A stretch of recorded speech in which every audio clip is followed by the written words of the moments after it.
let's not make, any bones about this. So the real question is, for Trump, the administration, do they want to leave the Middle East and let China? I mean, this goes without saying that Trump would fill the geopolitical gap. There's absolutely no doubt about that.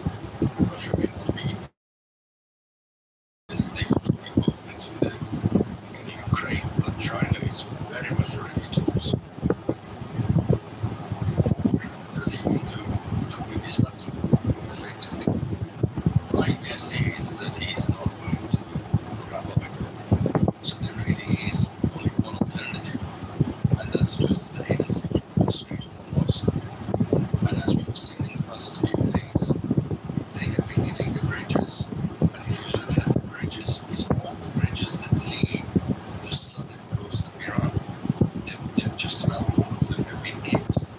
And what that tells you is that they are, despite the number of people have said that, but there seems to me that there are going to be plans to at least put a limited number of troops on the ground in order to secure part of the southern coast, so that it will reduce the sort of number of sites that can easily hit the Strait of Hormuz.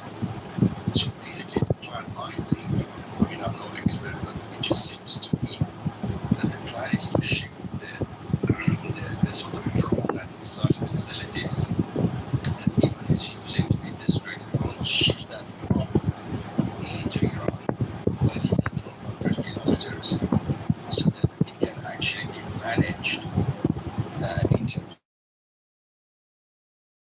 of that. And the Strait of Hormuz is right underneath you. And obviously you can hit it at any time. You can hit it very precisely. But if you're hundreds of kilometers away from it, then that obviously makes the problem of an accurate, successful hit. So that's how it seems to be. But again, it's just the willpower needs to be there. First of all, the second thing that's really needed is the backing of the psychology of the nation. Those are the things that are not sort of synced, or they're not comprehensive in the things. That's what. So you asked a couple of questions. I don't think it's the answer.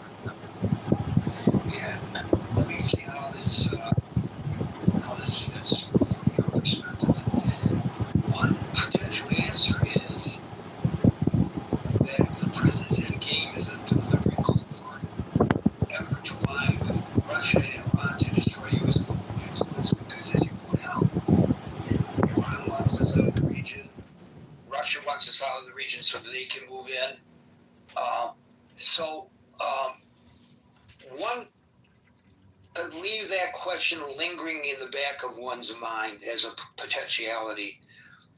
Most of the people who have analyzed all this, such as the Council on Foreign Relations and others, are saying, no, Gary, that's not a possibility.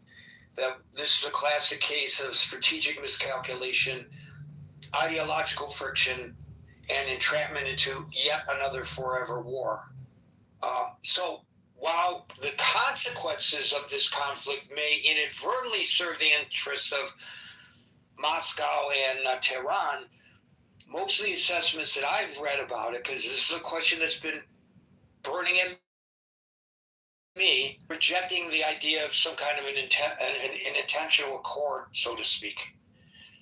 So I looked at an analysis in Foreign Affairs, which is the publication of the Council on Foreign Relations. And that analysis suggests that when the president initiated the war early this year, he had an aggressive pressure strategy. And he assumed, perhaps naively, and maybe not perhaps based on the facts on the ground, that these massive airstrikes and the assassination of Khamenei would trigger a rapid collapse of the regime and surrender. Well, that didn't happen. We know that instead of collapsing, Iran dug in. As others, Andrew mentioned, they've adapted their tactics. They choked off the Strait of Hormuz. And so the administration now is forced itself into a reactive military cycle with no clear exit. I don't know which one of those analyses fits best with you, Amir. The first one seems like the simple answer, but that's a pretty onerous suggestion. Maybe it's wrong. Well, I mean, I'm not really into the sort of, conspiracy theory, which the first one kind of leans towards a little bit. But in the second one, I actually think it's a heck of a lot is at stake. I think the entire relationship between East and West is at stake here. I think the Strait of Hormuz will determine how America, who's the leader of the Western world, is going to be seen, and subsequently, as a result of that, the entire Western world, if you like, is going to be seen. So the relation, the dynamics between the East and West will change sides to throw in the towel. I mean, have absolutely no doubt about that. I don't know what you think about that, Gary. I think it would be horrific if the United States threw in the towel, but I am in a minority, Amir. And so, as you pointed out, and others have before you, you can't win a war, you can't prosecute a war without the support of the populace. And this war was never sold to the American people. Hell, it wasn't even sold to the members of Congress. Hell, it wasn't even sold to the Republican members of Congress. And the contradictory commentary from the crowd earlier, they're now saying, oh, the prices at the pump, they're going to plummet once we reopen the Strait of Hormuz, but the president claims the Strait of Hormuz is open. So, I've been taking it on the chin, quite frankly, Amir, in my social media postings for simply posting a statement made by the president. People just attack me left, right, and center. I'm not doing my job as a journalist because I'm not pointing out to people that the president lies every time he opens his mouth. If you just say what the president is a minute ago on Truth Social accurately, nobody's saying that I'm misstating or misrepresenting what the president says. Well, hell, I might as well be his press secretary because I'm carrying his water. People are not ready to buy in to this war because they do not like the commander-in-chief. I think that's my thumbnail analysis of it, Amir. I don't know. Do you agree? Yeah, I mean, I fully understand the frustration that you have, at your job. I mean, obviously, the last time we spoke, you were equally frustrated when I said don't take much notice of what presidents say. But you said, how can I not? And I said, you're absolutely right there. But then you look at what he does or the events on the ground and see where that is leading. For me, if America was going to throw in the towel, why the hell would it knock down dozens of bridges feeding to the south of the country? I mean, that's just obvious. It's a very obvious question. By the way, nobody calls this a war anymore, which is quite interesting. I mean, they're firing missiles at each other, killing people, and all the rest of it.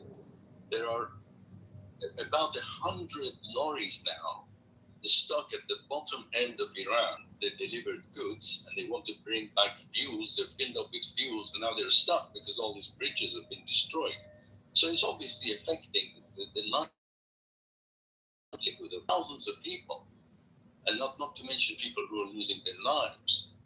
And yet nobody calls this a war because they don't want, I don't know why Iran doesn't want to call it a war, by the way, because it would benefit them if they did call it a war, because it would effectively increase the prices in the West for oil. And I would have thought that's their advantage, but maybe because of the internal politics that they don't want to call it a war. I don't know about that. But I can understand your frustration. But at the end of the day, they have to make a decision on the fundamentals here. At the high, it didn't work out. There was a miscalculation. It's a bit like me going down the road. Okay, I hit a dead end. What do? Do I turn around and come back home? Well, maybe not. Maybe I look at, Google Map and I find another way.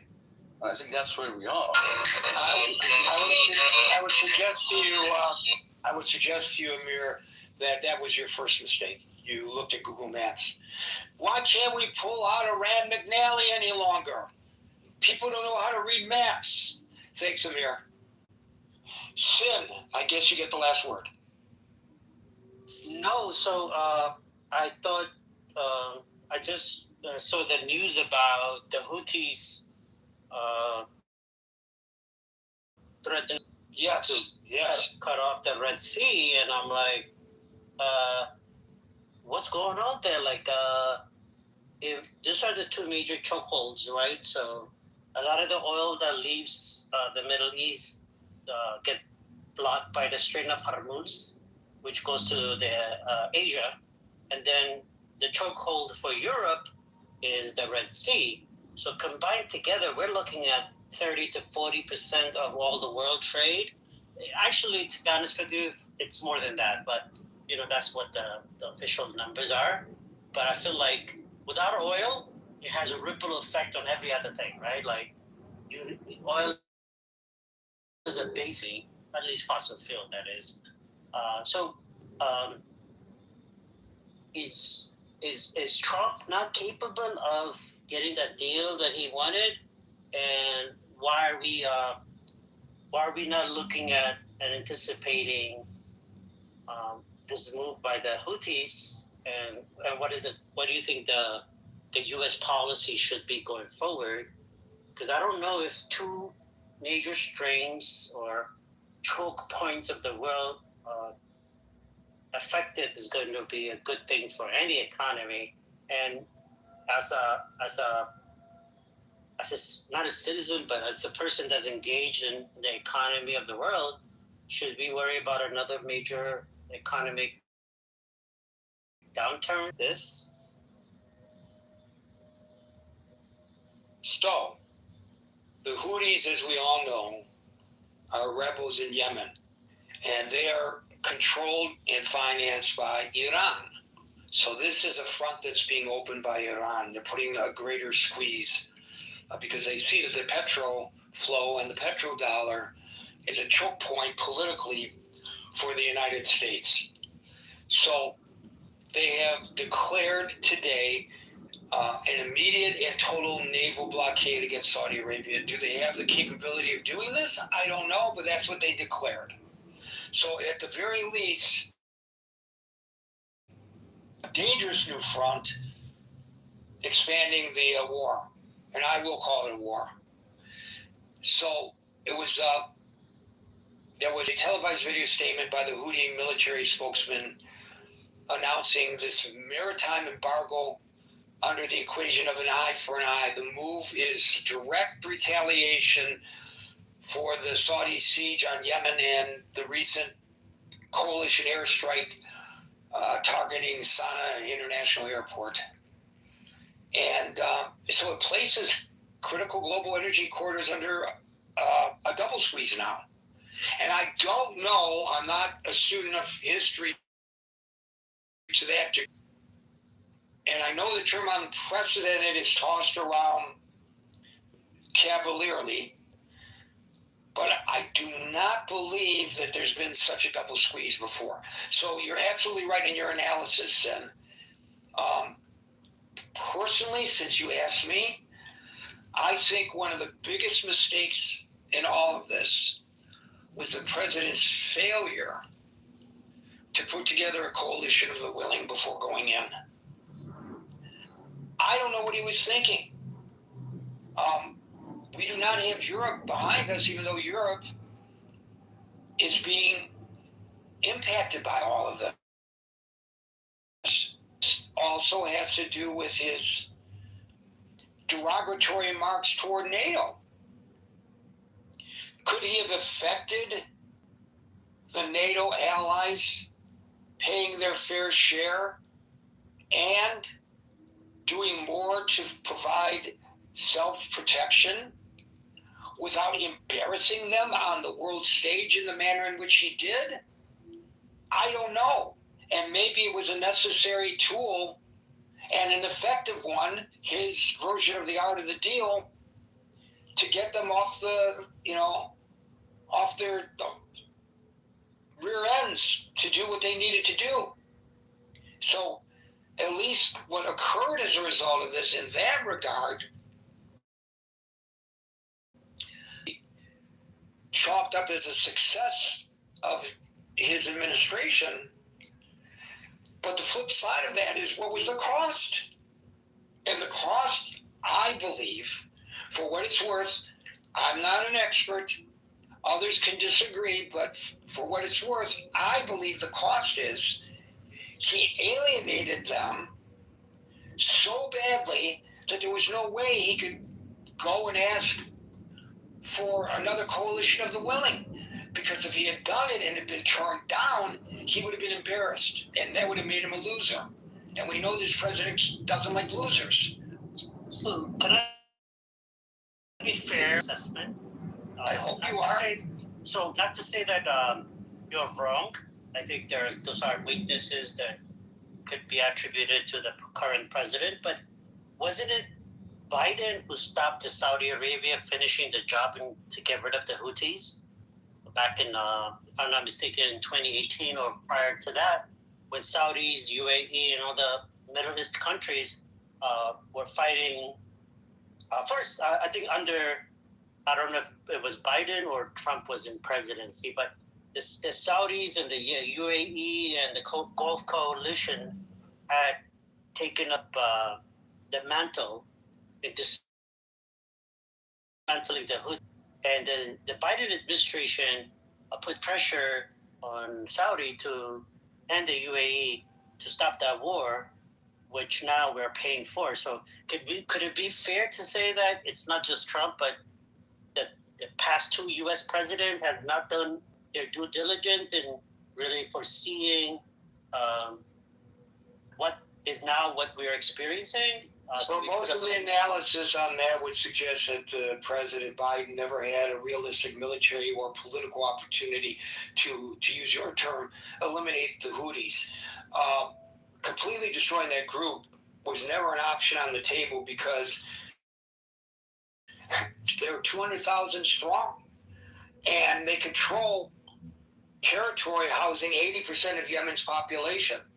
So without going to war against Yemen, how do you do that?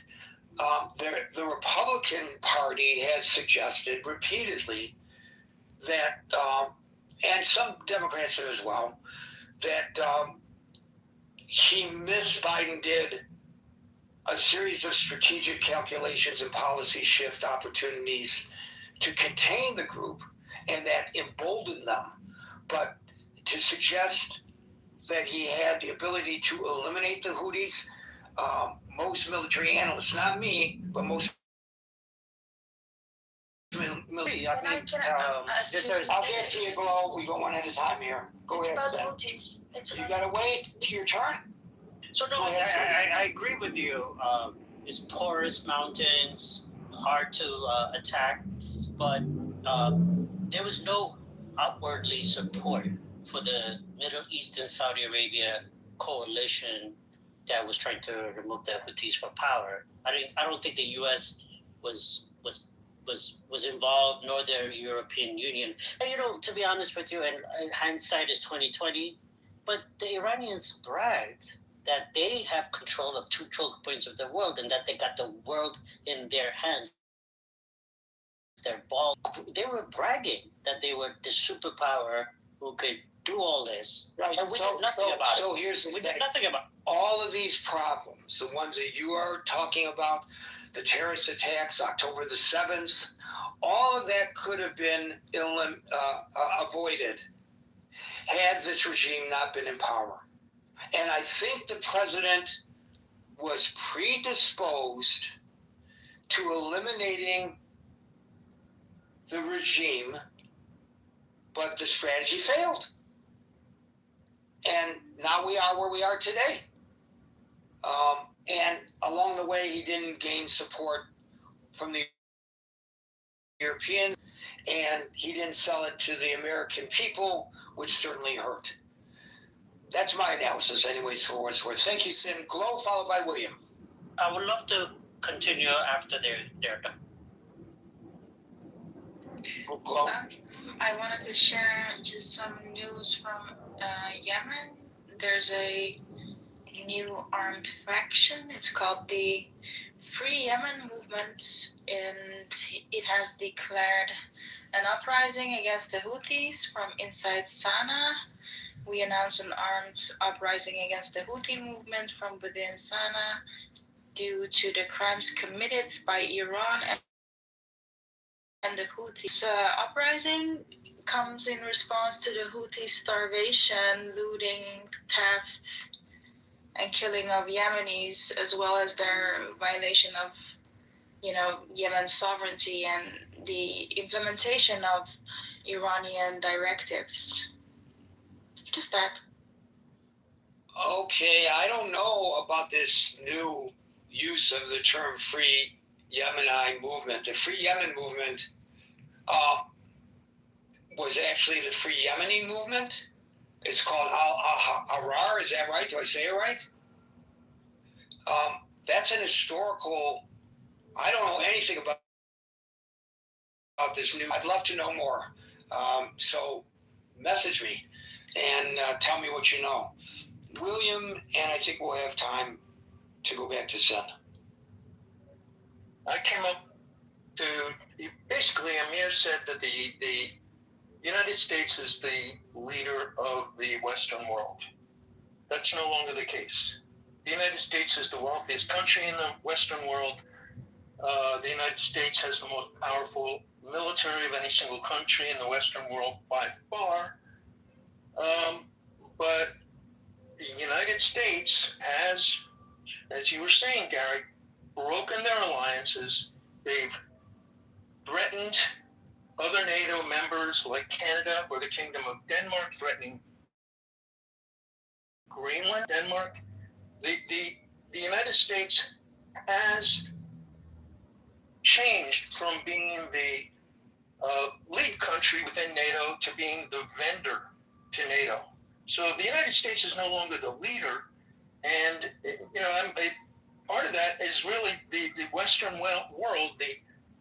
The alliances are largely held together on economics and an ideological commitment towards democratic governance based on ideas of liberal democracy. And in this administration, there's been an attack upon the economic relationships with our allies, and there's been an attack on the national security, direct national security attacks on NATO allies, and the rest of the world is watching. Everybody sees this. People are paying attention that lead other countries. It's given a lot of uncertainty about our leadership and our commitments with our relationships with the East Asian countries. When we turn on our NATO allies, how does South Korea or Taiwan look at it? Well, yeah, Trump did get everybody to arm up, and Europe is increasing its military expenditures. Throughout Europe, basically the countries most close to Russia are spending the most, and Japan has changed their constitution, and they are increasing their military expenditures by a lot. South Korea is getting ready for war and probably not doing it as seriously as they could. But they, all of our Western allies, our democratic allies that we had, are no longer looking to the United States for leadership, and they're beginning to look to each other and forming new relationships, new alliances, and basically trading around us economically to the extent that they can. We're a huge economic powerhouse. We've got the biggest economy of all of them, and they can't avoid us entirely.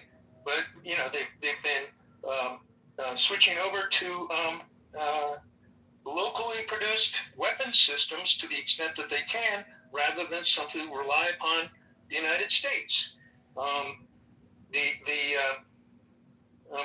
Take a look at the European stocks, and take a look at what's going on in Japan and South Korea. Is a lot of increased investment, and the goal of that increase in investment, by the way we have attacked our alliance structures, is less reliance upon the United States. So maybe Trump thought, oh, I'll beat up on all these countries like a mafia boss, and I'll get them to all kowtow and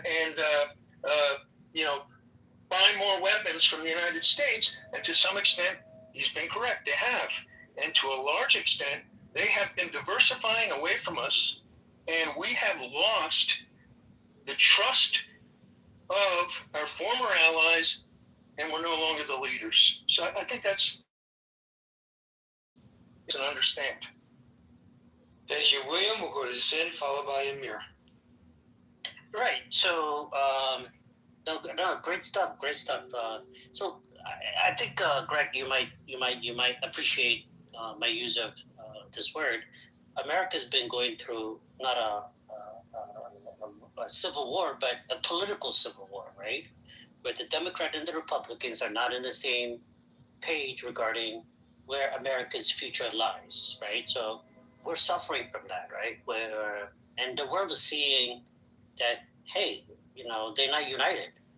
There's such division, and different political groups around the world will buy off a political organization against each other in order to. So, like, the empire, for all intents and purposes, is dying, right? And that's not a bad thing. America should have never been an empire. America fought off colonialism, built its wealth and its status by not oppressing other countries, but within its own confine. Not unlike the British Empire or the French or the other European empire.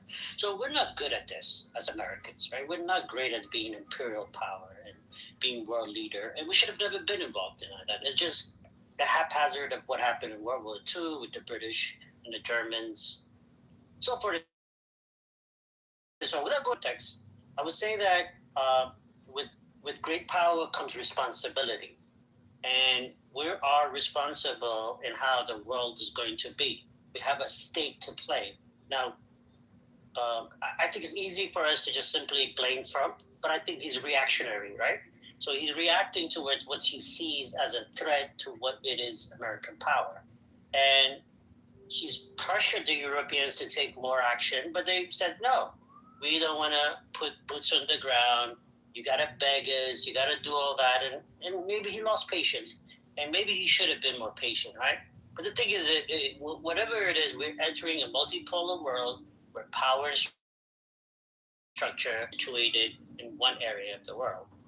Western power.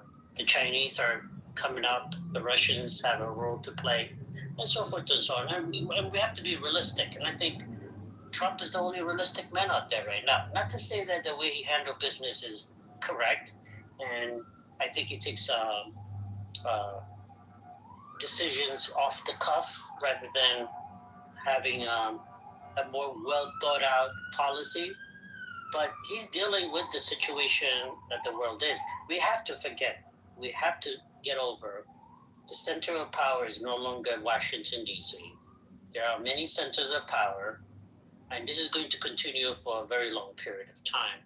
And right now, who's hurt the most with the closure, the Strait of Hormuz, is either China or Asian countries. Who's going to be hurt the most with the Red Sea Strait, Bab el-Mandeb being closed? Europe and North Africa, right? Where, all the wealth is accumulated, right? So who should be more responsible? It's the people that have a stake.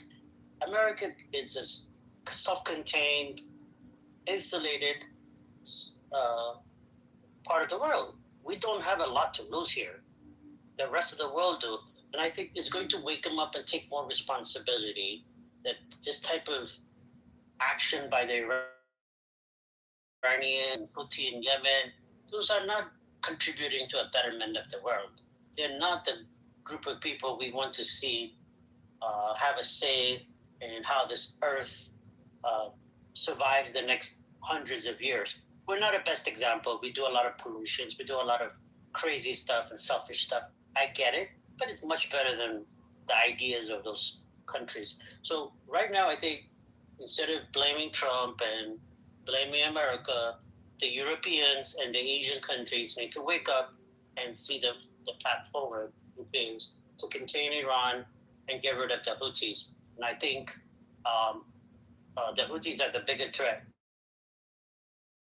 to European, and they should wake up and do something about it rather than complaining that Trump is not the greatest guy. He's done this, he's done that to us. No, now wake up and do what you need to do, which is to secure the Bab el-Mandeb, which is a choke point for 10-20% of the world trade. And also, let's also keep in mind that Saudi Arabia's diverted all their oil resources to the Red Sea, and they need to come out through the Bab el-Mandeb to go out there to Asia, right? So not only Bab el-Mandeb is important to Europe, it's also now important to Asia as a choke point. So rather than saying Trump did this, he broke this, let's move on. Let's figure out rid of the Houthis. Like I said before, the Biden administration put a lot of pressures on the Saudis and force them to stop their operation. If they had continued to do their operation by now, the Houthis would have been gone. And what else did we do not to support the Saudi coalition or the UAE coalition? So we're paying for the past political mistake of the Democrats, as well as the now mistakes that the Republicans have made under Trump. So it's a sticky situation, but we got to move forward because the world economy right now is under threat, and that affects all of us here and everyone around the world. The blame game is over. What are we going to do about this? Thank you, Sin. I've got some breaking news. Gary, sorry. I said Greg. That's okay. I've got some breaking news that's directly related to today's discussion. The Pentagon now says nearly 100 U.S. troops have been injured in the last 2 weeks of the Iran war. The disclosure follows the New York Times report today that the Defense Department was withholding from the American people casualty figures, a report that the Pentagon attacked is inaccurate. And then suddenly they release these figures. So nearly 100 injured in the last 2 weeks of the Iran war. Here, followed by Matthew. Just very quickly with regards to what William said. I tend to agree with a lot of points that he made, but it has to be seen in the context of Trump window in the U.S. The U.S. is much, much bigger than Trump. And that's something that often gets confused. From, for example, the UK perspective, US is still the leader as far as, we do the largest trade with the US, and we heavily rely on US on the military side of things with NATO and the rest of it. And I think, kicking gas of the EU countries is not a bad thing. It has kind of paid off in terms of, their defense spending and so on, which needed to be done because it was just a bit ridiculous. I think all US citizens would agree that, if it was only the UK that was really, and France perhaps, that was paying the 2.5% at the time, nobody else was really reaching that point, and they should do. And now they are doing and going beyond, which is a good thing. So those are the two things. And one other point which William made, which I thought was actually to some extent was answering his own questions or comment or point, and that was that the fact that it's not just about the trade, it's also about the system of governance, it's about the values, about democracy, liberalism, and multi-party democracy and everything else. And I think in all of those, we are on the same line, and definitely in many of those aspects, US is leading. And I'm talking about US, including the window of the Trump, but well beyond and above that. Thank you. Thank you, Amir. Matthew, followed by Alyssa. Hey guys. Yeah, man, I don't know. The war is expanding. Try to just go back to the topic of the room, but even if it expands, when I think of the Straits of Hormuz, for me, it's kind of like, imagine China trying to come to the Gulf of Mexico and controlling the Gulf of Mexico, like the ships coming in and out of the Gulf of Mexico or something like that. Like, the Straits of Hormuz, like that is right next to Iran, and it's very thin, and Iran just needs, like, basically the smaller the better. The smaller the boats that they use to mess things up in the Straits, and the more the drones they have, like, they don't even need to, like, blow anything up. They just need to, like, deny safe passage, right? So I just don't see any solution except for the U.S. Navy actually, like, leaving the Straits, and then Iran may reopen it, and I think that's actually what's going to happen. I think there's going to be some negotiations in about 2 or 3 weeks. There'll be more bombing. There'll be more negotiations. The U.S. Navy will pull back, and the Straits may open again. And then Trump might go back to bombing it, and then the Iranians will close it again by simply creating threats. Don't see I just don't see any solution to it. It's very easy to attack. It's very easy to mess around with. It's classic, like, you know what it reminds me of is, during, like, the Revolutionary War, where the British troops would get off of their boats and they would, like, all line up in one line, the American rebels, right? And the American rebels would be picking off redcoats by hiding in the woods or hiding behind trees. That's exactly what's happening in Iran. You know, it's just classic. What do you call that? Guerrilla warfare. You know, it's asymmetrical warfare, and the geography allows the IRGC to win this fight. I don't think it's possible at all. Is it expanding? Maybe some troops might get dropped off in a couple places in Iran to look for the nuclear material. But again, you know, I think now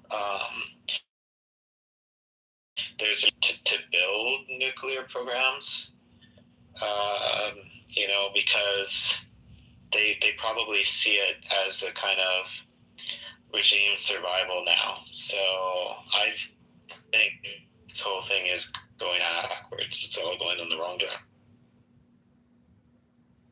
Thank you, Matthew. Alyssa, followed by Dude. Real quick. So, Iran, I think, well, I know I can see it.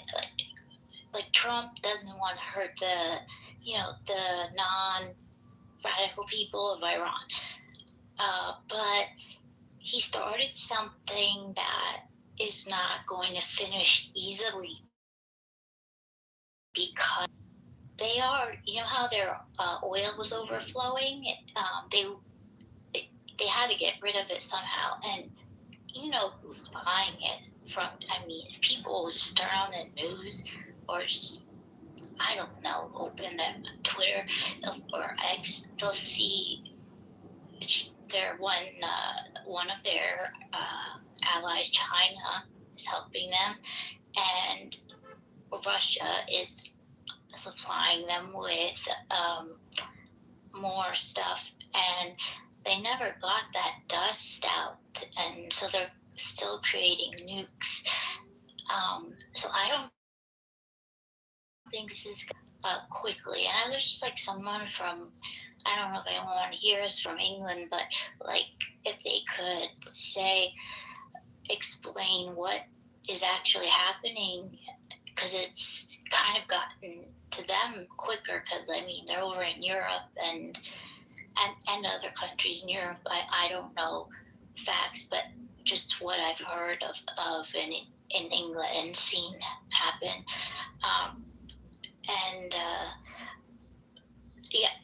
I wish Trump would have listened to all of the many, many retired generals that kept saying that, which is obvious now, you cannot negotiate with these people. And that's all I wanted to say. Thanks. Thank you, Alyssa. So you're right. Iran is actively attempting to rebuild and restore its damaged nuclear infrastructure. We don't know the extent of its success. There's a lot of debating about that, but I think there's universal belief that that is exactly what's going on. Dude, you get the last word.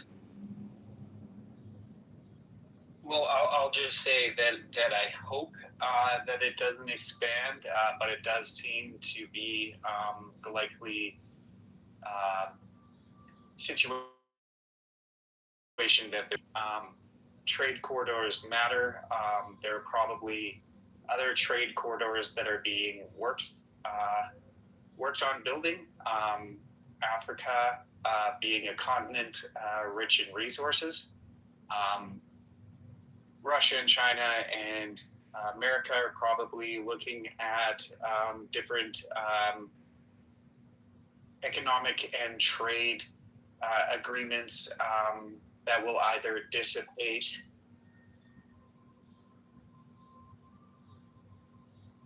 You cut yourself off there, dude. You stopped talking mid-sentence.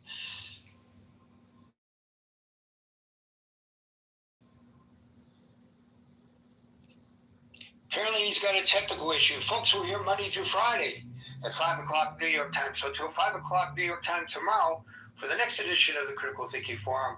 Everybody be safe, be well, and peace out.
shared place with to citizen and non-citizen alike. That is a place. I will open a room now. I will open a room. If you are a man has balls, no problem. I will open a room. How's it going? Doing all right, man. Good to see you. Long time. Yes, sir. Good to see you. Yeah, you too. I've never had a problem, getting a PDF from an author ever, but It's about society, though. That's not a prediction. I can sit there and say, yeah, in the next 250 years, there's going to be a war between this country and that country, and the chances that I'm right are significantly high, especially with how fucking countries operate. Society, you saying, oh my God, that's the correct. And he talks about water being one of those things that he brought into existence. We're not disputing that. What are you saying? The statement that the Quran is making, right, that God is making in the Quran, that God is revealing to us, I understand. right, is that, What? right, all living things, all living things in order. What is it? What's he saying? These people, I mean, Neanderthal. And this What's is God why saying? my title, y'all Tell me what he's saying. Neanderthals. Yeah, right. What's he saying? This is what they are. Look how they behave. Like Neanderthals. Okay, tell me what God's saying in his book, in the Quran, the newer book. What's he saying? Tell me about it again. It's so easy, even the case. But all living things are created from what? That's what he said. All living Well, things are created from water. well, Bronco, can you recite the verse directly so that I don't You're miss saying that evolution is true. Yeah, I'll pull the verse up. Okay, Yeah. so you believe in evolution then, based No. on what it said. No. What do you mean? Don't speak for my belief. You don't have to speak for my belief. Evolution Let me tell you like this. This is a police stop. No, but that's what evolution You don't. says. Let me tell you like this. You do but that's what not. evolution Okay, well, if says. evolution says it, right? Show me that So you disagree prior to with the Quran. Show me that prior to the Quran because that was the argument. Sure. That was my statement. Any literature prior to the Quran that stated this. Oh, I would say I already told you Genesis says No, that all that's not stating water that. We was already present went over first. that. We're not talking about God creating water. We know God is the creator of all things. That's what Genesis is stating, okay? When water came into existence. We're not talking about when water came into existence. No, absolutely not. The dependency of water and the creation of the human being is what we're actually There was speaking no life about. on Earth. It was a dark void. That's what we're speaking about. The dependency, Of water. the It was a dependency dark of void. water. And guess what? It was And it was other things created It was the before same thing. water, right? And earth was still earth with life. Yeah, so it's just With the same life. thing. Even It's in just different Genesis, earth was symbolic earth talk. with life without Yours the is water. the newer But book. God stated, but look at this. And this is why you Talk of Rocco. okay. Listen to something. Look at the sky for a lot. Didn't see any birds land up there. And bottle flies that are eating my wound. Like I'd feel something, it'd be painful, and I'd be like, see, there's like a fly on there, and I'd look, and it'd be like, yeah, and it'd be like two of them even.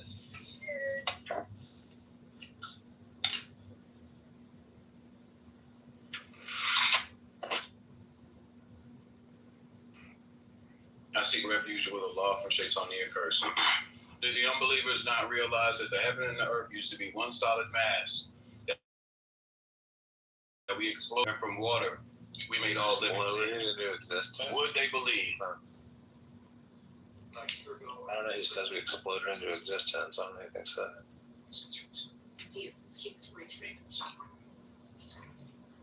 Hey Ray, you're hot Michael. So that's to be expected.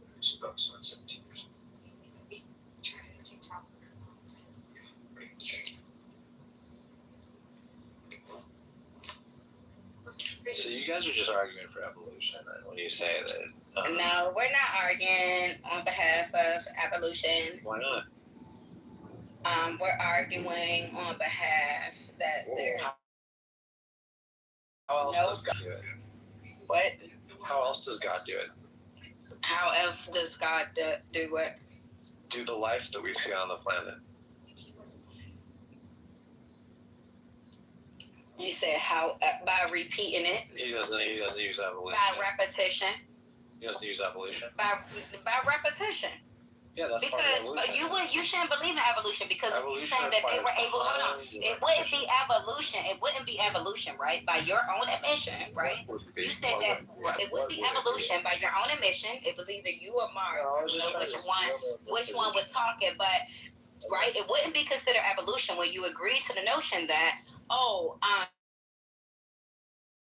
there was, and then there was people able to discover certain things back then, right? That wouldn't be evolution, would it? If today, right, how would humanity evolve if the same things back in the day they have discovered, they're discovering today? That wouldn't be evolution. Yeah, I don't know what you're referring to. Can you give me an example? You said it. You literally said, what were we talking about? We were talking about, what point did I bring? I don't know. I don't know what you hear. No. That was his point, evolution. You talk really loudly. So basically, well, turn your phone down. We have options. Remember, God never move our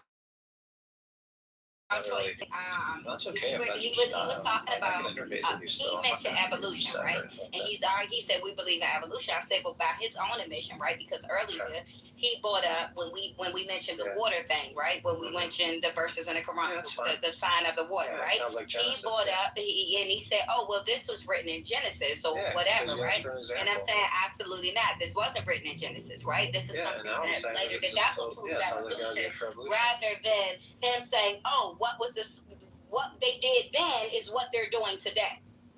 That wouldn't be evolution because they're not evolving. What are you talking about? Nothing evolved. It's the same shit from the past into the future. What are you talking about? Sure, you can ask now. You don't take a lot of meds during the day, do you? You usually just take them for I'm not. If there's evolution, why are things staying the same? By your admission, things are the same based upon you saying, oh yeah, we're talking about a new phenomenon. You're talking about something of the past. You're talking about something of the past. Yes. That you're saying, oh yeah, they had that information back then. That wouldn't be evolution. Who had you're so smart, you're stupid. Who had what information? Say that again. I just don't know what you're fighting about. Like, what are you fighting against? I don't know what you're fighting. You said that.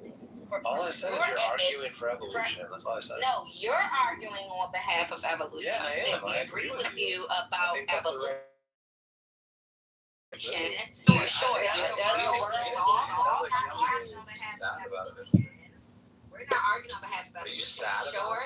Does the world evolve? Absolutely. Are you sad that there's a God and that your homosexual ass or pedophile ass will be held to account or whatever you're doing? Only people who don't believe in God, respectfully, are the worst amongst society. You do some of the most detestable things. Just factually the detestable things. Yeah, you want me to show you the data? Detestable thing. Well, let's show the data about how more white Americans are atheists. Let's show the data on that. Did you know that it's mostly white Christian men that are? It's more. Did you know that factually? Well, theirs are reported, right? Because people don't go around saying, "Yeah, I'm an atheist." People don't go around saying, "Yeah, I'm an atheist." Send me the studies you're what they believe in when they fucking rape somebody or when they fucking look at child porn. They don't go around saying, "I'm an atheist. This is why I looked at it." So of course it's going to be reported more. I know food. You dummy. Of course it's going to be reported more as far as churches and all of this stuff because they allegedly supposed to be Christian. You gotta keep them whatever. Longer. Okay. But nobody is going to be like, I'm an atheist and I rape somebody. Yeah, you can keep the mask on longer than that. You don't have any problems with those. Stop. Happy to be here in the name of God. I joined the house. Thanks for having me, Ray. No problem, huh? Yeah, so it still sounds like, based on your reasoning, you would be arguing, in fact, for evolution, based on your reasoning. But that's okay. Hi, Ray. I've heard Honey Badger in other rooms, and he doesn't really say anything intelligent. He kind of just like does this put down game, but doesn't actually say anything. He doesn't state any facts or any opinions. He kind of just like comes into rooms and just doesn't really say anything. So I want to thank you for leading the room. All praise God. Thank you. They are lonely, bored people, and I feel bad for them that they don't like to read books and they just come onto a conference call app to make their self esteem, feel better. That's my observation. Thank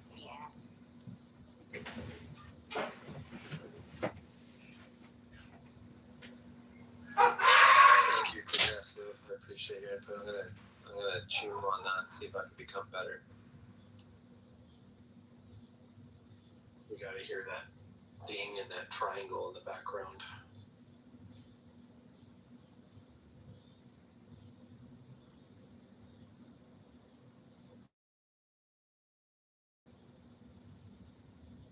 I don't know, what would you call them? Philosophers, maybe? Or what do you consider Alan Watts?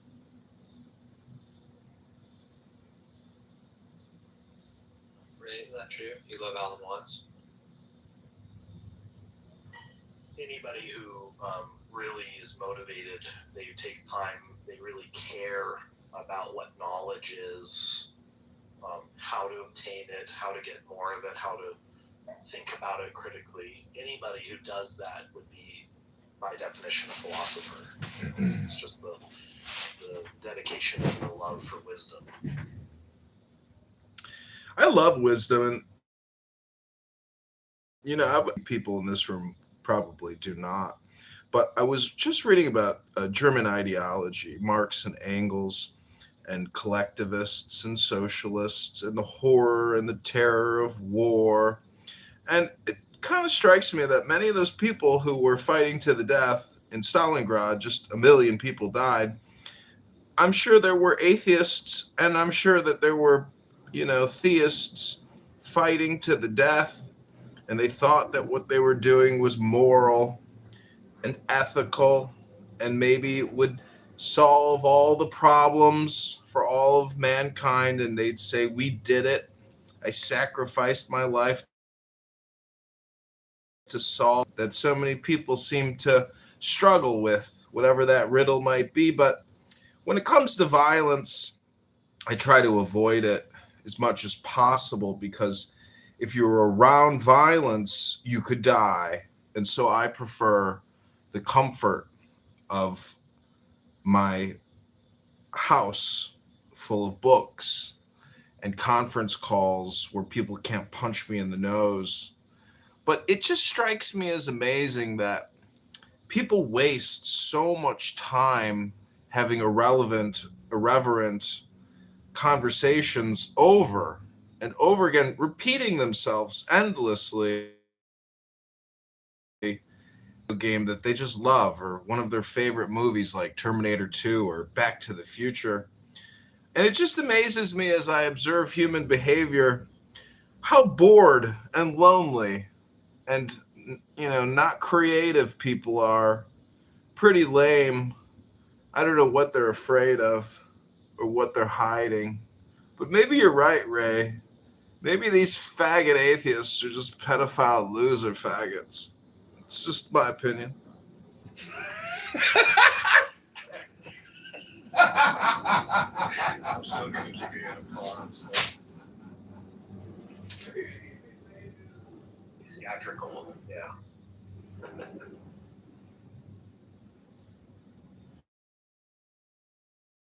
These these non-believers, they just do so many weird things, and like I'm not weird at all myself. Maybe I go out there and I look at everybody and I observe everybody, and I'm not the fucking weirdo myself. Not one bit.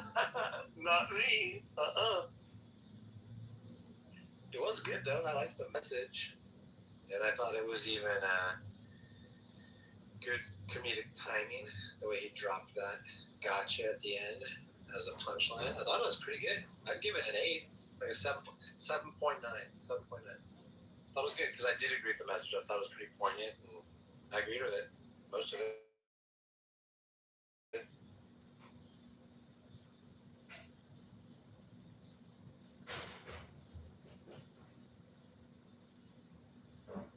So thanks, Progressive. John Kitlover. John. Okay. John Kitlover. Get it right. Because Ray was like seeming like I understand she's got a lot on her plate, and I don't blame or fault her, but she was seeming a little bit elevated with me and you earlier. So it was just nice and refreshing,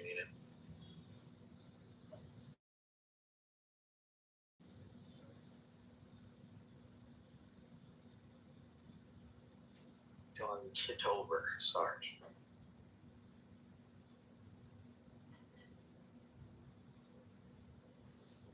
Yeah, well, whatever your name is, progressive, liberal, thank you so much for everything. Appreciate it. I guess that's why progressive liberals exist, is to bring poetry, eating, an open door, carrying hands, So thanks. Really appreciate that, progressive.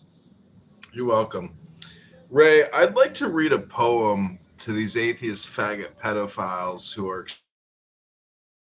extremely bored and who are uncreative. They don't create anything.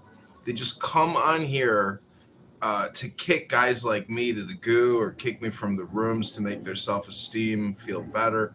Like Honey, he'll say, "Oh yeah, John Kitover, he comes up here, I love it. He says a poem, and then he just like leaves and goes back down to the goo." But that's because Honey is actually a very effeminate man who doesn't have resilience or can't, even have a conversation with somebody, even if it's an irreverent conversation, because the truth is Honey is a very fragile person. He's very weak.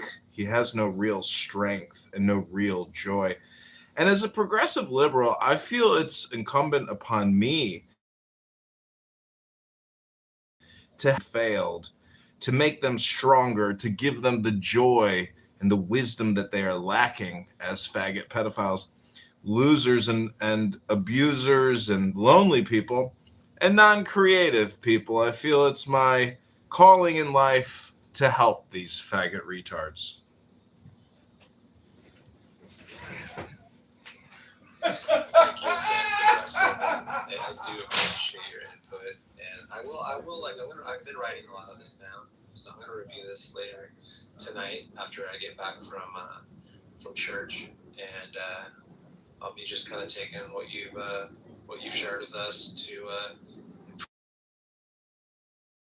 my vision. Thank you.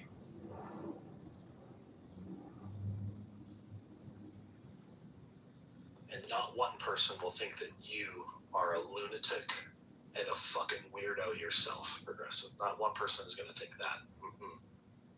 You're not fucking weird. You're not some fucking bizarro crazy motherfucker online. Nope. Mm-mm. Not you.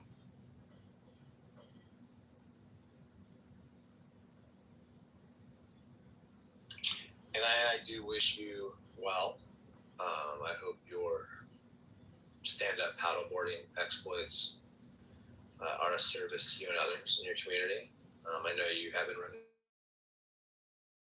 for Congress. I hope you get in. I hope you made it.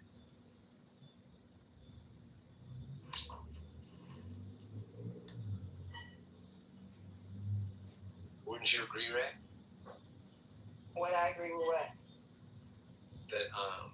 That basically when you say that, like if someone says, hey, everything involved with life had to have water beforehand, it came from water, that would be in line with evolution theory, correct?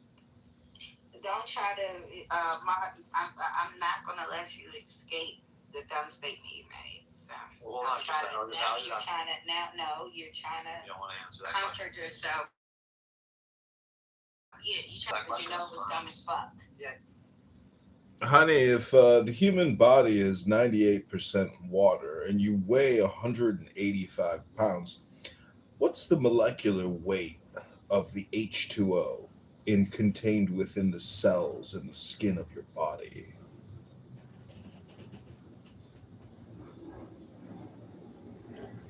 Like 140 pounds. 160 pounds. I'm just making a little joke here. Ray, I just want to thank you in the name of God for having this room. You attract the flies just like horse or squirrel poop or honey badger poop. You are like the candle that brings these mutant moths to the barnyard or to the church or the library, or what you might say, library. And I just want to read a little poem to all the lonely, non creative faggot retards. It's called The Devil, and I hope that this helps illuminate you and teaches you a little wisdom about how retarded and how much of a faggot you are. To this key of grotesque and terrible aspect is attributed mirth. The devil is that horrible character of autism, which is so ridiculous to an enlightened person like Progressive Liberal here on Clubhouse. But deeper than this, the figure represents the delusion of outward appearance. Key 15 is the opposite of key 6. Hence, it shows what happens to us when we fail to use our faculty of discrimination. The ancients declared that the devil is God inverted. This refers. That we were fooled by their skin. I heard it when Mark said what he said earlier, like a little bit, like maybe 3 minutes ago. I heard you know what he was saying. I was listening. And I heard Mark with him. I'm like, what is this? Like, you can tell. Hello? They think we don't know any better. We see right through you. You see right through me? What do you see if I'm transparent? Hello? You are. You see through, right? Yeah. See through, right? Hello? Don't let his name pull up. Well, since you don't like my poetry, maybe I could song on my Chinese flute as you look through me.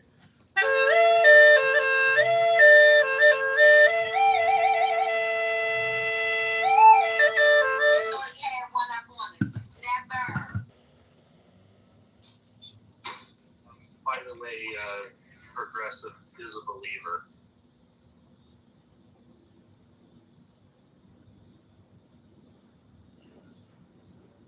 Interact with the stupidest fucking people.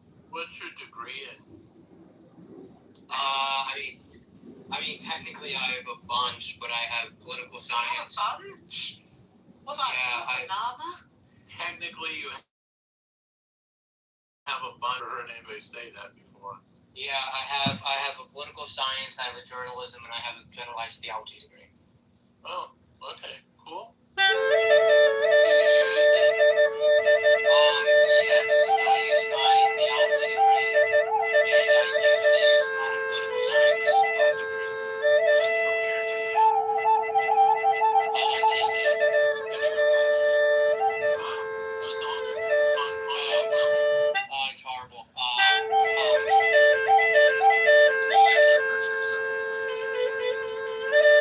university or college do you teach at?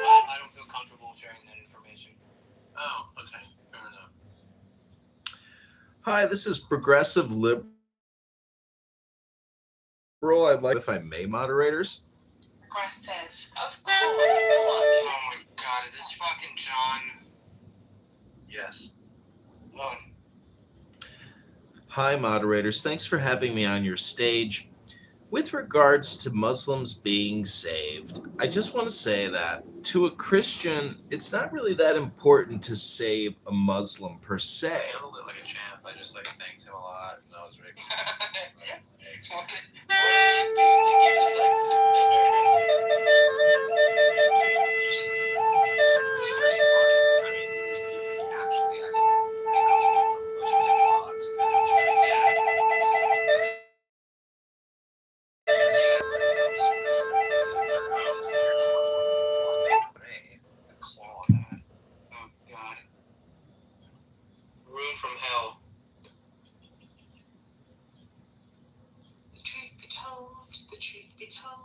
I worry what the future holds. So I just come out of there and then I come in here to Baghdadi too.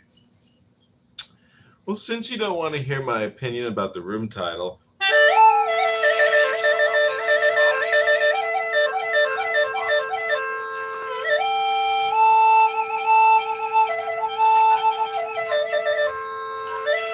to the conclusion that you have the evidence to justify that you know he exists? Yes, I have the evidence. I'd love to hear it. The evidence is us here now. That's it. Oh my God! Look at the trees. Yeah, it's evidence of Brahma, Look at the right? clouds. Look at the moon. That is horrible. Baghdadi, it's evidence of A Brahma. lot of evidence. Yeah, is it evidence of Brahma? A lot of I love that JCC made it a song. Look at the trees. Look at the birds.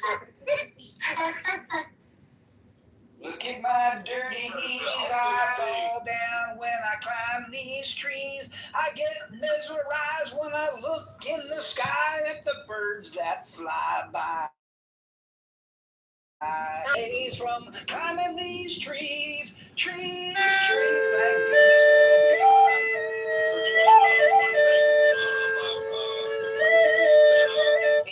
Atheists and Oh, here we go.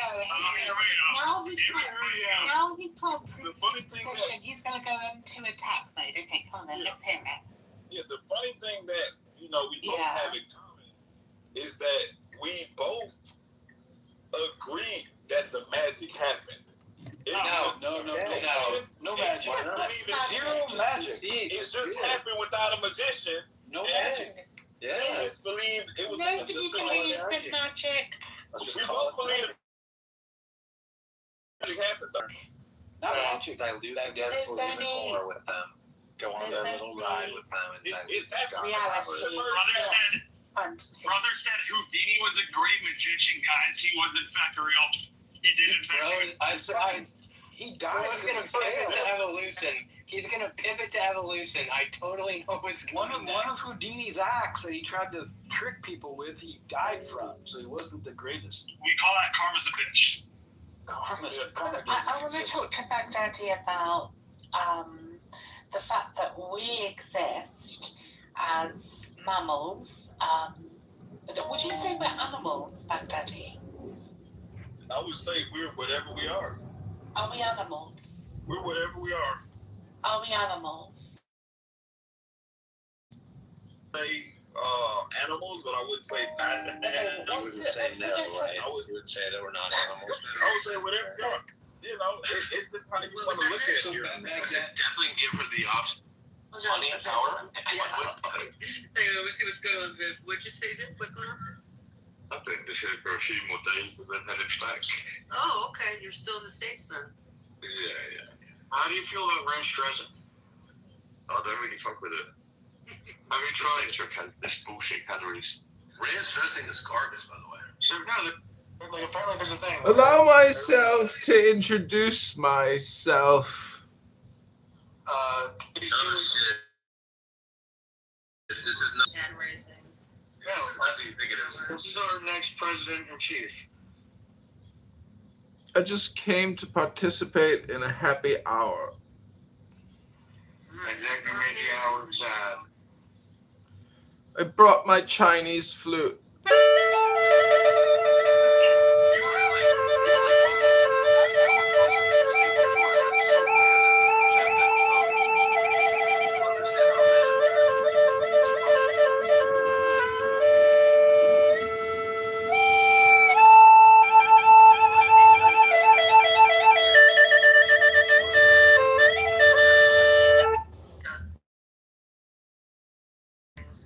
There were some unresolved sexual assault charges.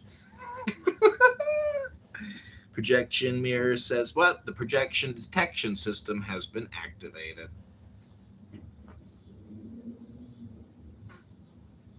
Okay. So Viv.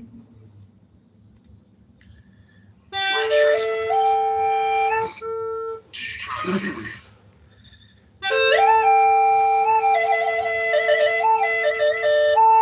See, Viv, in America, ranch dressing is best used on a chopped salad.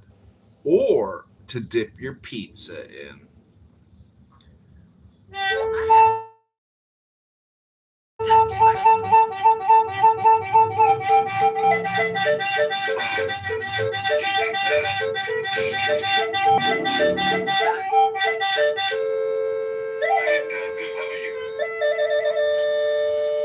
we really nothing else to talk about? Let's start with this. Toilet paper. Wrong side, paper up or down. Like you're an animal. Interesting, you have an opinion. I've never actually done it with intent. Let's do a quick toilet paper survey. Who here uses a baby wipe after they drop a deuce at 8 a.m. and throw that baby wipe in a separate garbage? Yeah, that's actually cultural. So random. That's fine. It's all about that. But they're not actually flushing. People totally fucking fuck baby wipes. Well, it hasn't happened yet. Well, did you live in a building? Nope. Really? So they will. And they are. Just to use them. I do. They don't break down the same way paper does. Yes, but I don't use them every day, so I have to have them different. I feel like I'm engaged much more intrusive. I can tell that you've been doing that. Do you think a hole can rip your ass? Like wherever the hell you're you gotta get used to that. No? Nice. What do you mean? Have you ever taken a shower? Got used to water on your body? What does that Hi, mean? everybody. Welcome back to Happy Hour, where Clown House users are confirming that they have shit on their ass right at this moment. It's up to now. What do you mean? Seriously, it's first Jason Austin. It wasn't like home shopping. It was. It was like nice comfortable spray. Oh, that's nice, man. There's a little dryer to dry. Oh, you have a dryer too. Yeah, it's got a little hair dryer and stuff. Interesting. Yeah, and the door, like it's got a whole, does the whole thing. It's just self-warming. No, it's a fancy one. Danelle, do you have a bidet? Bidet, the guy doesn't even have a bathtub. He's got a walk-in shower. I gotta be honest, if I get the parasite, I'll be very happy to have that bidet. Everybody's talking about this explosive diarrhea salad parasite, and they just came out and said it was all fake news. It was alleged. It was presumptuous of the CDC. America with explosive diarrhea.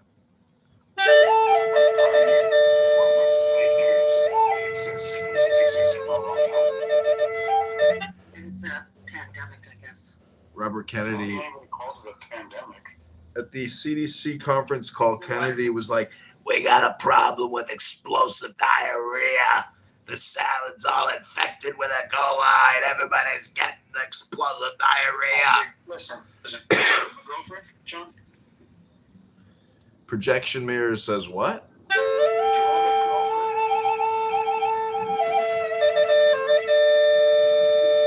I think you have a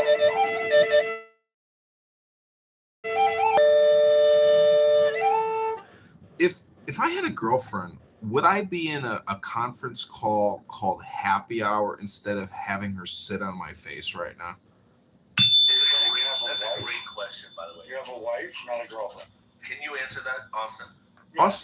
Austin, I've been divorced 140 times. I'm currently single.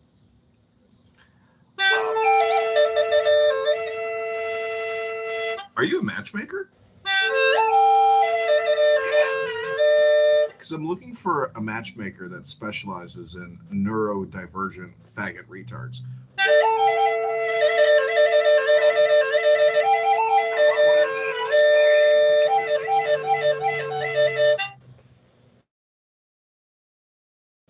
Hours in 2026.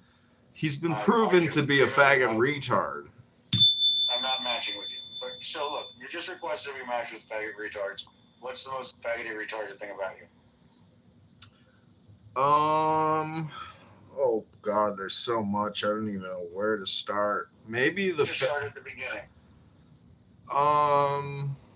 Well, I'm Not bald. that beginning, the other I'm bald, so you know a lot of people like to say catfish, but now they're calling it bald fish. Yeah, the top. I'm starting at the top. I'm bald. I mean, not about your appearance. I'm beautiful. About the spirit. But what makes you the most faggoty retard? Oh, a fag. Well, listen. I like to call it a HAP or an EAP, which are an acronym for a highly annoying person or an extremely annoying person. And I think if you observe my behavior and cross compare it with the behavior of other people on this app, you will find out that I am actually not a highly annoying person. That could be you. You could be that extremely annoying person, but not That's me. fair, but- Hello? David, welcome to the room. Yeah, so, John, as you were pointing out there, but that's just a relative comparison. So, of course, when you're doing it like that, you're in a something that's trying to find in your future 141st ex-wife. Wait, you've been divorced before, Chicago? Yeah, according to Maimonides, my favorite Jewish rabbi, I'm a divorcee 140 times over because every woman you've ever slept with is technically your cosmic wife. Really? No, your hand doesn't count. That's fucked up, by the way. Yeah. It's an interesting point, though. Well, cosmically speaking, there's really no way to have an experience with. It's not important how old I am, Dr. Powers. I guess 35, right? No. Let's say you lost your... No, you tell me more. Yeah. Or 40. I'm 43, and if you want to see my social security card, it's tattooed on my arm. If you want to see 43 it. minus 18. All right, so that's 25, right? Now, Division.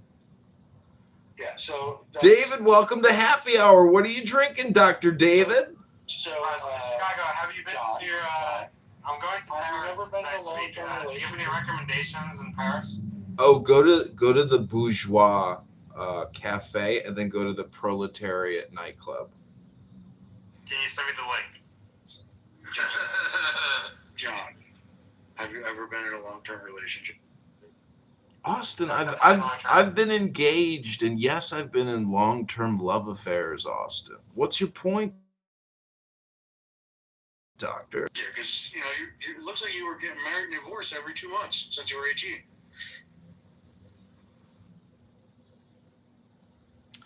Well, what's important? So you're denying that he has 140? Is that what you're saying? No, he says he has 140 ex-wives. That would require him every 2 months to get married and divorced. That's also your IQ score. Wow. David, when are we going to the hockey game, buddy?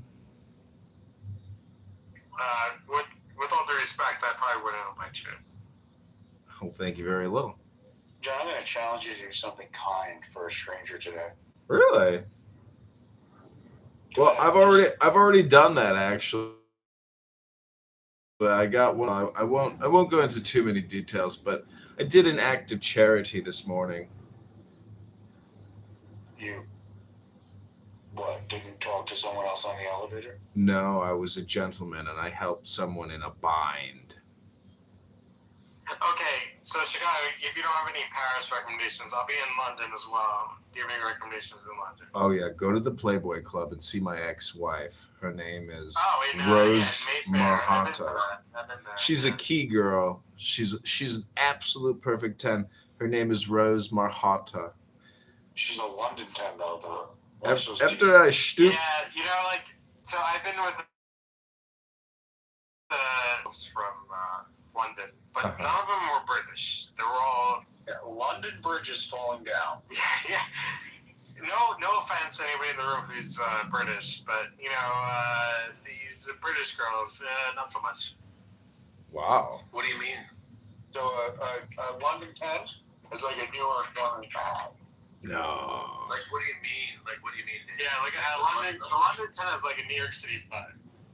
David, So you're from New York, right? From New York City 5? That's giving whatever. David, when was the last time you had sex and you didn't have to pay for it? I don't think that's that question. When has anyone ever had it and not paid for it? Ever? That's actually a good question. That's a good question. Yeah. I'm just saying, I'm wondering how David views love. When have you had it and not regretted it? That's actually a good question, too. That's a good question. I've heard if you want to fuck her in the ass, that's how you know you love her. Wow. Nah, man, I'm not about, like... That's not one of those good questions? No, that's not a great question. What if you want to fuck her in the ass and you realize that in this scenario, you are the ass? Yeah, man. Once you go there, it's all over. Like, it's downhill, in my opinion. But go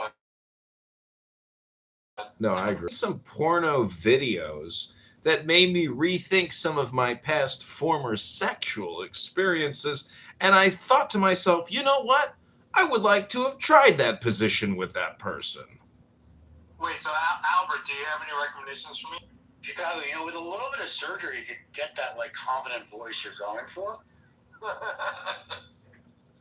I've already shaved down my vocal cords. What about so Paris or London? Do you have any recommendations? Yeah, enjoy it. It's great. They're both great cities. But don't worry. Yeah, I know. I've been there. David, here's my recommendation for you. Update your Hinge settings to Paris, then London, and so have your... How are you saying? Well,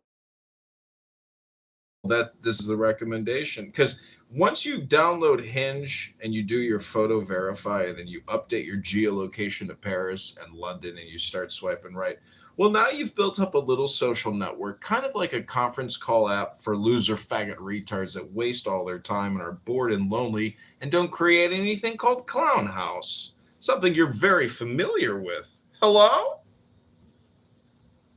See, that was just straight up mean, man. Why are you being mean? Yeah, that's not nice. That's not nice.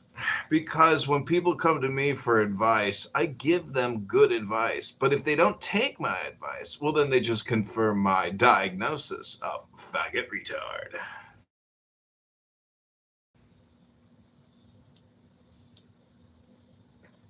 Nice, man. Were you dropped as a child? Like, your mommy not love you? Sergio, I actually have a recommendation, David, but I'll give it to you in private. Yeah. Let's go. Only it's better than the Playboy cup.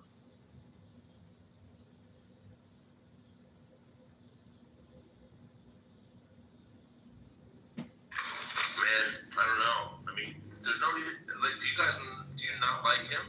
And then, I mean, it's okay, but to be mean, just to be an asshole, that's not cool. Oh, well, David was asking for some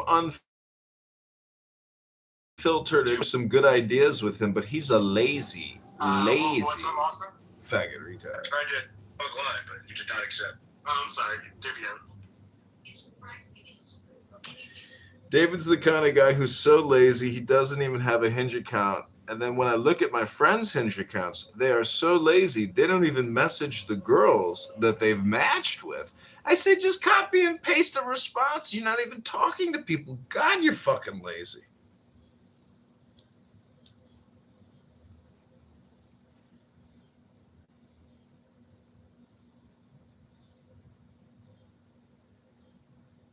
So welcome back to Happy Hour.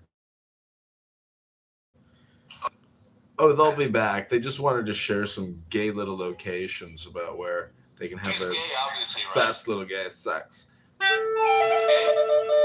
don't know. I don't think so.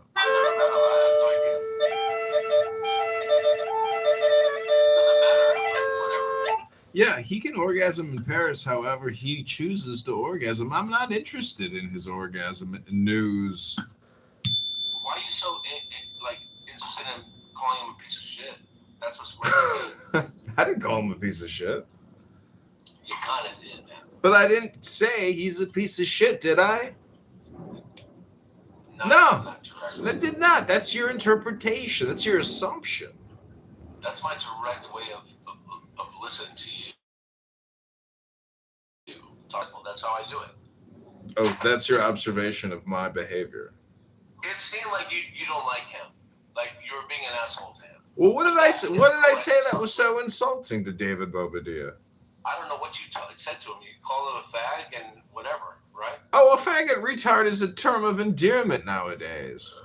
Okay, wonderful. Haven't you ever been to a happy hour before, faggot?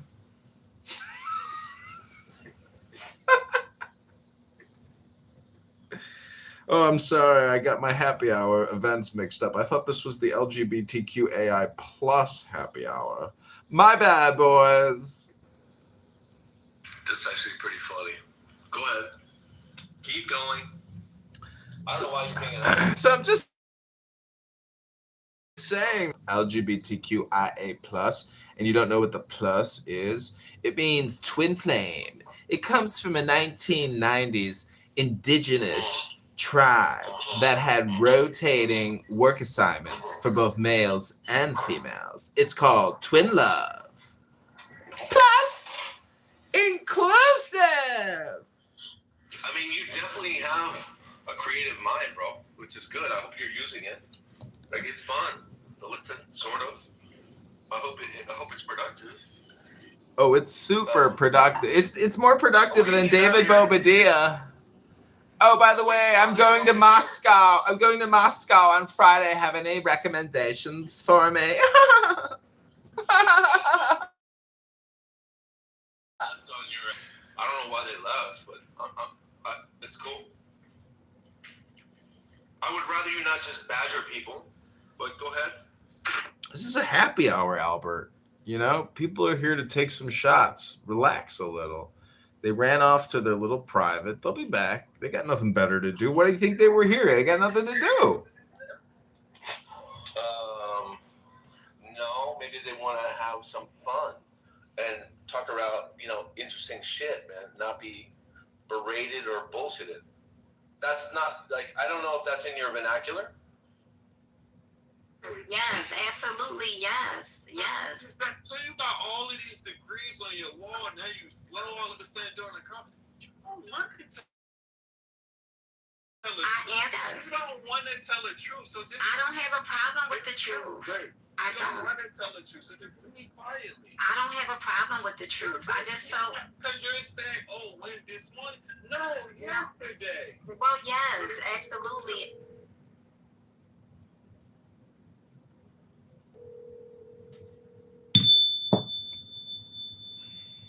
Welcome to the podcast. Welcome. We have Mayor candidate John Kitover on the show. Hey everyone, welcome to John Kitover. Hello? Hello? Hey, this is mayoral candidate John Kitover. Hey, Max, how are you doing, sir? How's the campaign coming along? The TV show is great. John, so there's some throwbacks. There's a lot of former Governor Mike Huckabee, who played the saxophone. Bill Clinton famously would join up on stage too with saxophone and guitar. Can you tell the audience on your decision to start the John Kitover band in the middle of your mayor's race? That's right. Every time I go out on a Friday or Saturday night and I film a band, I automatically label them the John Kitover Band on YouTube. Brilliant. So kind of like a Wu-Tang Clan situation where there's different iterations, different clans. Every Thursday and Friday. That's really cool. How is the race, John? How are you feeling? What's your favorite flavor of ice cream? Rocky. I've always liked Rocky Road. I love the marshmallow, the fudge, the walnut. I mean, who doesn't like a good Rocky Road? Keep things light. What are your thoughts on Israel versus Palestine? What do you think?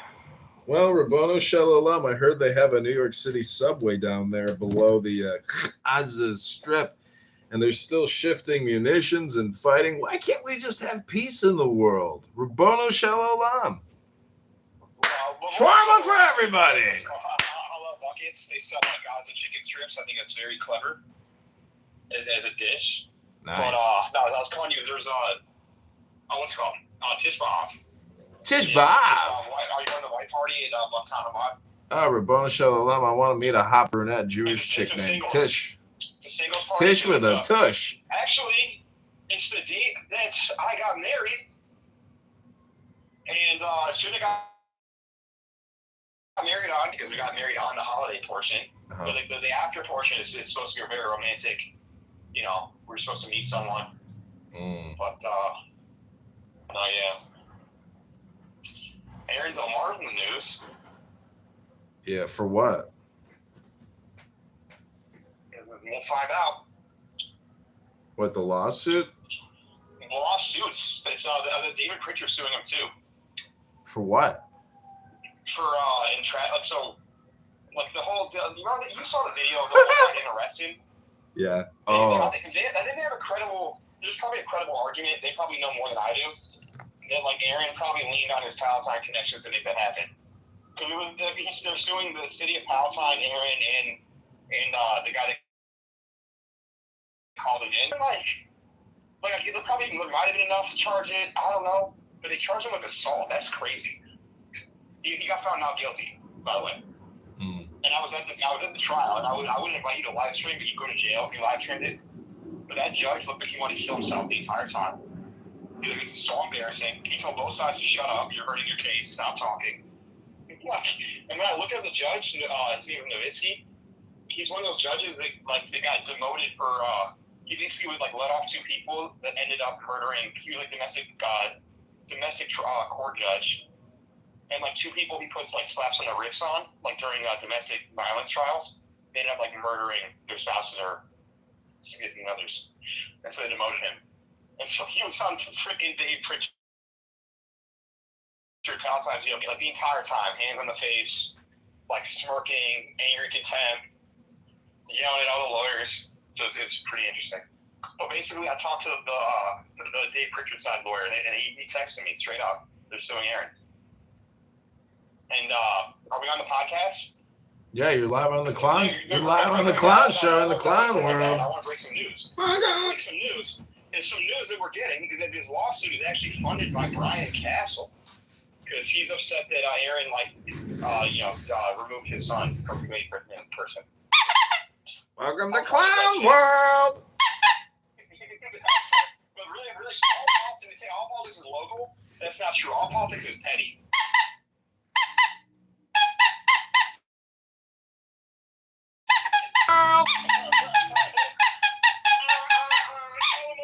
Tell them what you want. What's the order of the day? Oh man, that's exciting news. Live, man. Very exciting news. And I got to write some articles. Do my thing. I got my new startup company. I'm very excited about. And that's good. What's our Polymarket investment fund doing this for the rest of the year? I think we're going to make some bets on Polymarket. No, I'm sitting in Kalshi, and I've just been earning the 4%.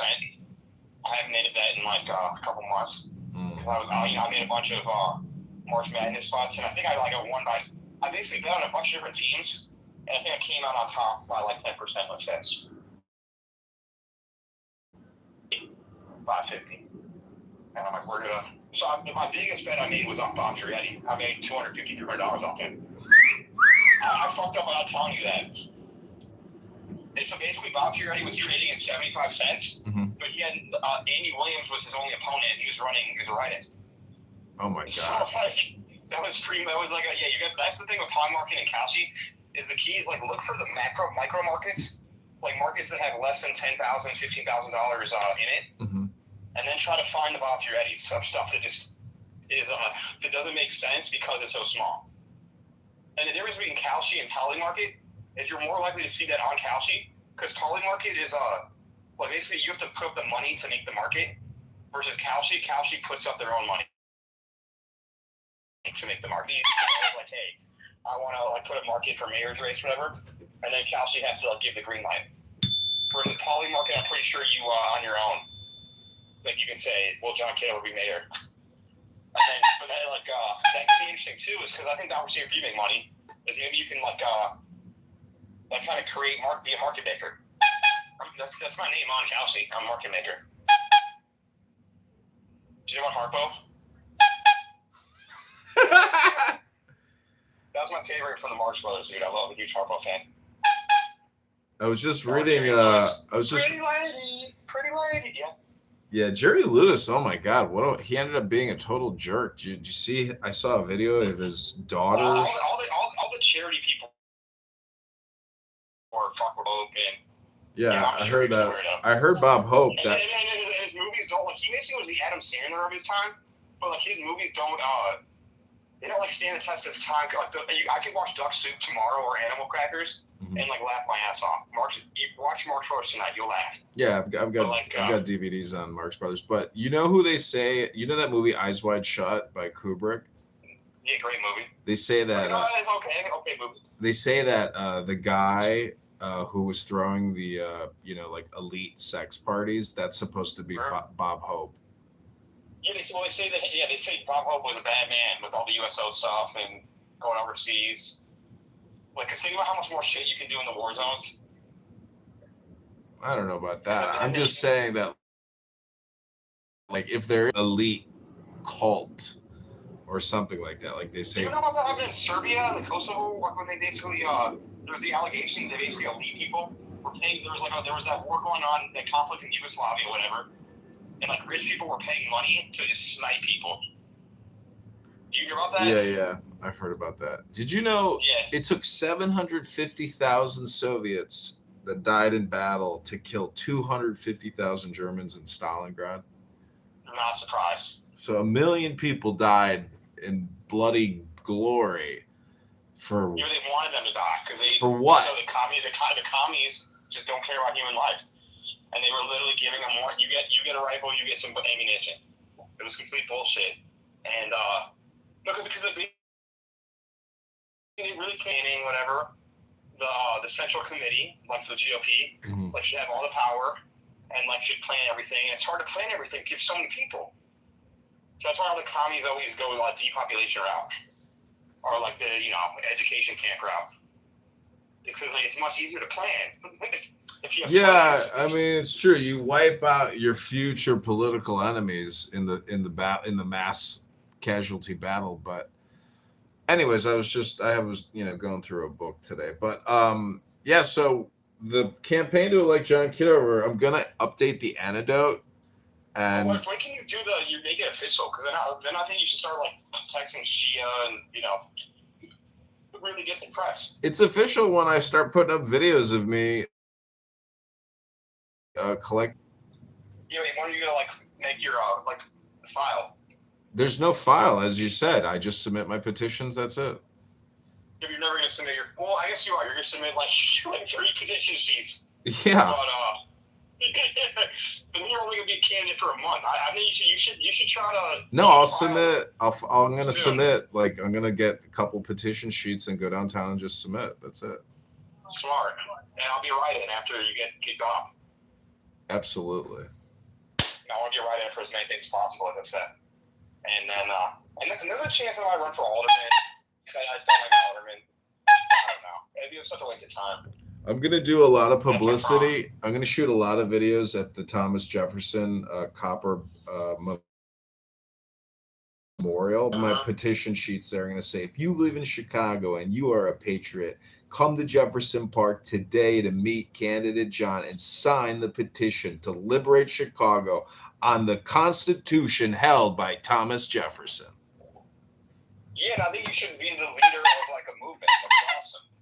Yeah, it's got to be a movement. It's basically like starting like a political cult. Then, I can walk. Yeah, a little bit. I mean, look at Marx and Engels. Marx and Engels kept saying that it's not the bourgeois that's going to lead the revolution; it's the proletariat. If there's any hope, it's with the proles. So I gotta connect. That's why I've decided to go full on LGBTQ.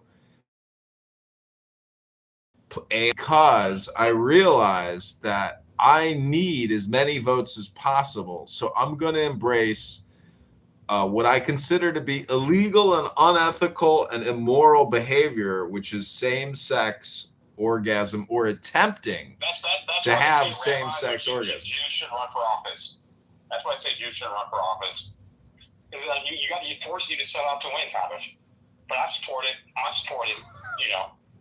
Because you see, there's so many fat, ugly faggots in the LGBTQAI plus movement that they can't even achieve orgasm. So they're not actually gay because they can't successfully. It's not a community, dude. It's not. You know, like, there is no community based on actions. You know what I'm saying? What do you mean? They got pressure. I'm in the push-up community. Like, what the fuck, dude? Like, am I in the push-up community now? Cutting push-ups? Well, if you go to a gym, ridiculous, man. You know, I realized today I was at the gym and I was like, I would rather invest more time trying to meet people or hot chicks that come to this gym than socialize on Clown House with a bunch of losers who repeat themselves all day, every day, and do the same stupid shtick. Smart. 100%. Your mind's in the right place. Yeah, because I'm like, wait a minute, I have a community here at the gym, and I'm not even meeting all the hot chicks that I see like every day. Why don't I introduce myself? And a lot of them have similar interests. There was a girl that was very good looking in my gym, but I was engaged in time, so I wasn't entertaining anything. But like, it turns out she was like wearing Trump stuff out of nowhere. Like, you never know. Yeah, I saw a hot chick at the MAGA hat. Like, couldn't tell it was a MAGA hat unless you looked really carefully. I feel like the gyms are like a lean way right. And there's like a few like random Kaepernick types that like if people like wear a Kaepernick shirt, or like there's this lesbian in my gym that will be like who's eating all the pussy? Who ate all the pussy? Like, she'll wear that shirt to the gym. I'm like, okay, it's a little bit vulgar. But one thing is, I do think gyms are like 70% conservative values. What do you say? 60, even in Chicago. There's a lot of liberals at the gym, but a lot of Republicans in my gym. There's a lot of Latinos at my gym. I hear a lot of Spanish at my gym. Interesting. I mean, you're a little west. The west. You know, a little Spanish, not that much Spanish. So I think I'm gonna file. I'm gonna file August 10th. Is that a date of specific? You know, is there something happening on August 10th? No, Rabbono Shalom. 10, not 11. 10, not 9. Okay, let's do it. I'm excited. 10 is a very collecting number. Yeah. 10 commandments. Yeah, 10 Sephiroth, 10 divine lights of emanation. Rabbono Shalom. Exactly, 10 Sephiroth, man. I read the 10 Commandments on the rooftop at Chabad, and I was like, I took a photo of it, and then the next day I was talking with these atheist faggot retards on Clown House, and I started blown away at how angry they got, and then also how logical the 10 Commandments are, and how they can't really like get around. No, it's like don't disrespect God. They get like really offended by that.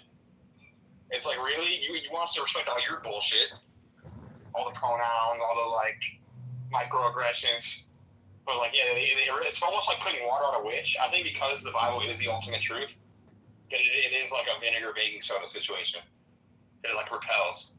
And Job 20:28 is that understanding that the foundation of wisdom is the belief in the Lord, and that compelling evil is understanding. The foundation of wisdom is belief in the Lord. And compelling evil. Talking shit to one of these heathens. Like, you never do that out of hate. It's like no different than just like doing a chore. Like you should always do so out of love when you're talking to these people. But that's kind of why, like, you have to realize that you're doing them a favor, and you can't let them suck your time too much. That's why I don't go to the Clown House. I don't hate those atheists. They're just idiots. Oh, I like mocking them, but they say if you have a deficit with the ladies, they say to study Torah because then you become irresistible. Who said that? It's like in a hymn or in a maxim book that I read. Like, if you want the Bible. Yeah, well, because it's the truth. And you don't want to attract a bunch of Jezebels. You'll like attracts like. It's absolutely a good move. It's never been a bad thing to study Torah. It also enhances all the mitzvahs. Because a lot of people, including atheists, they do good things by accident. So, like, why not? Like, I'm sure you or me, like, I've accidentally cooked a good dish all the time. Because, like, I'm a home chef. I do my thing. But if I actually took it seriously and, like, learned recipes, that would enhance everything. Same thing with Torah. Well, so just because like we like intuitively know don't steal and be nice to people, it's nice to have, do you know what the difference